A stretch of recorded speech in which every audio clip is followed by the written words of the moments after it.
اور اس کے اندر یہ ہے کہ جورسڈکشن کی حد تک انڈیپینڈنس آف جوڈیشری جو ہے وہ کانسٹیٹیوشن اس کی گارنٹی کرتا ہے. پانچویں چیز اس کے اندر یہ ہے کہ اگر کوئی پاکستان کا آئین جورسڈکشن دے رہا ہے اور اسی جورسڈکشن کو واپس نہیں لیا جا رہا اور اس کے لیے ایک فورم کریٹ کیا جا رہا ہے اور وہ فورم جو ہے وہ پارلیمنٹ جو ہے اس بنیاد کے اوپر کر رہی ہے جو آپ کی ساری پولیٹیکل پارٹیز جو ہیں جنہوں نے 2006 سے ایک COD سائن کیا ہوا ہے جس میں PMLN بھی ہے, پیپلز پارٹی بھی ہے, GUI نے بھی اس کو انڈوس کیا, اس کے بعد PTI نے بھی اس کو انڈوس کیا ہوا ہے, تو اس کے اندر کیا پارلیمنٹ نے اس کانسٹیٹیوشنل جورسڈکشن کے اختیارات کو کم کیا ہے جس سے انڈیپینڈنس آف جوڈیشری کم ہو رہی ہے؟ تو وہ اس کے اندر ایک بات ایسی ہے کہ کانسٹیٹیوشن بھی اسی جگہ ہے, صرف جورسڈکشن اس کو ایک جگہ سے لے کے دوسری جگہ لے کے جائی گئی ہے. اب آپ 25 کے قریب ترامیم کی بات کر رہے ہیں, 24-25 ترامیم کی بات کر رہے ہیں جس کے اوپر سپریم کورٹ نے کچھ نہیں کہا, لیکن مسئلہ یہ ہے کہ یہ والی جو ترمیم ہے نا یہ ڈائریکٹلی سپریم کورٹ سے ریلیٹڈ ہے, تو اس کے بارے میں بھی بات کرتے ہیں.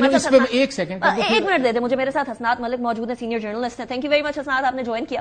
حسنات صاحب, سب سے پہلے تو ایک سوال یہ پیدا ہوتا ہے, ابھی جو ریسنٹ ایک عجیب و غریب سی سچویشن بنی وہ یہ کہ ڈپٹی رجسٹرار نے سپریم کورٹ کے رجسٹرار کو پوچھا کہ جی آپ نے یہ نوٹیفائی کیسے کر دیا clarification on the website of supreme court. اس سے پہلے جو فیصلہ آیا تھا اس فیصلے کے اندر جو جولائی 12 کا تھا اس فیصلے کے اندر بڑا کلیئرلی لکھا ہوا تھا کہ اگر کسی کو بھی کلیریفیکیشن چاہیے, چاہے وہ ECP ہے یا کسی کو کلیریفیکیشن چاہیے, تو وی آر اویلیبل. ججز نے اینڈ پہ یہ نوٹ لکھا ہوا تھا.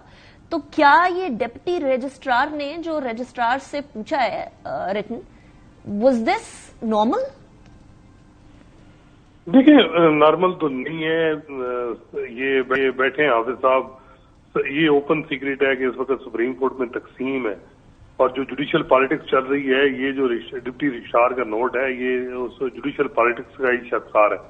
اور اس وقت ہم یہ جو کچھ ہو رہا ہے, جو سپریم کورٹ ایک انسٹیٹیوشن کو ختم کر کے ایک نیا انسٹیٹیوشن بنایا جا رہا ہے, اور حافظ صاحب سے میرا صرف یہ اختلاف ہے کہ جب آپ نیا انسٹیٹیوشن بنائیں اور اس میں کہیں کہ جی چیف جسٹس جو ہے وہ حکومت لگائے گی, جو پہلے 3 سال کے جج ہیں وہ بھی حکومت اس چیف جسٹس کے ساتھ کریں گے, تو پھر کون سی انڈیپینڈنس رہ جائے گی؟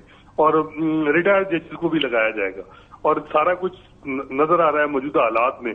اور 199 کی جو جورسڈکشن میں جو جس طریقے سے وہاں بھی کٹیل کیا گیا, پھر تو یہ بڑا واضح ہے کہ جو کانسٹیٹیوشنل کورٹ کا اگر اور چیزیں کمیشن اپوائنٹ کرتا ہے تو چیف جسٹس جو فیڈرل کانسٹیٹیوشنل کورٹ کا وہ حکومت کیوں کرے گی؟ تو یہ اس وقت اچھا مجھے کلیریفائی بھی کر دیجیے گا.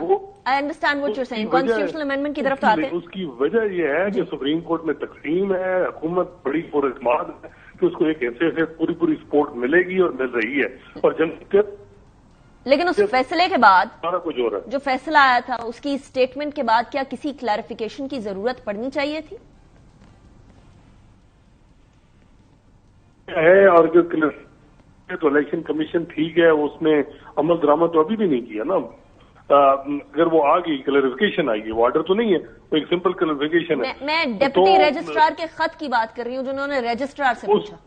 وہ مقصد یہی غالباً ہے کہ تاکہ الیکشن کمیشن عمل درآمد نہ کرے اور آئینی ترمیم یعنی ہو جاتی. یہ 14 ستمبر کا آرڈر تھا, لیکن وہ آئینی ترمیم جو ہے وہ کسی اور وجوہات کی وجہ سے نہیں ہو سکی, حالانکہ چھٹی کے دن اور پوری ایفرٹ, جیسے میں نے بتایا کہ سپریم کورٹ کی تقسیم کا حکومت کو فائدہ ہو رہا ہے, اور یہ پورا مقصد یہ نہیں ہے کہ کوئی جوڈیشل جو ہے وہ کوئی ریفارم کرنا. واضح مقصد ہے کہ سپریمیسی موجودہ حالات میں جو انڈیپینڈنٹ ججز ہیں ان کو کنٹرول کرنا, اور اس کے لیے ایک نیا انسٹیٹیوشن بنا کے اپنے من پسند ججز سے اس کو بھر دینا, یہ مقصد. ٹھیک. اچھا شہباز کھوسہ صاحب, میں ایک سٹیٹمنٹ آپ کو سنوانے لگی ہوں. حامد خان صاحب نے ایک سٹیٹمنٹ دی ہے 19 تاریخ کو, اور ہائی کورٹ کے زیر اہتمام جو ہے وہ کیا ہونے لگا ہے, ذرا سنیے گا. 19 تاریخ کو لاہور ہائی کورٹ بار کے زیر ہم ایک قومی کنونشن کر رہے ہیں. وہاں سے انشاءاللہ ہم موومنٹ کا آغاز کریں گے. کوئی جعلی آئینی پیکج کو ہم نے قبول نہیں کرنا, ہم اس کو ردی کی ٹوکری میں پھینک دیں گے. ہم وکلاء کی لاشوں پر سے گزر کے جانا پڑے گا فیڈرل کانسٹیٹیوشن کورٹ بنانے کے لیے. سپریم کورٹ کے ہوتے ہوئے کوئی کانسٹیٹیوشن کورٹ دوسری نہیں بن سکتی. جس طرح ہم نے 2007 سے 2009 تک موومنٹ چلائی اسی طرح ہم چلائیں گے. کھوسہ صاحب, یہاں پھر سوال پیدا ہوتا ہے, جوڈیشل ایکٹیویزم دوبارہ سے شروع ہوگی؟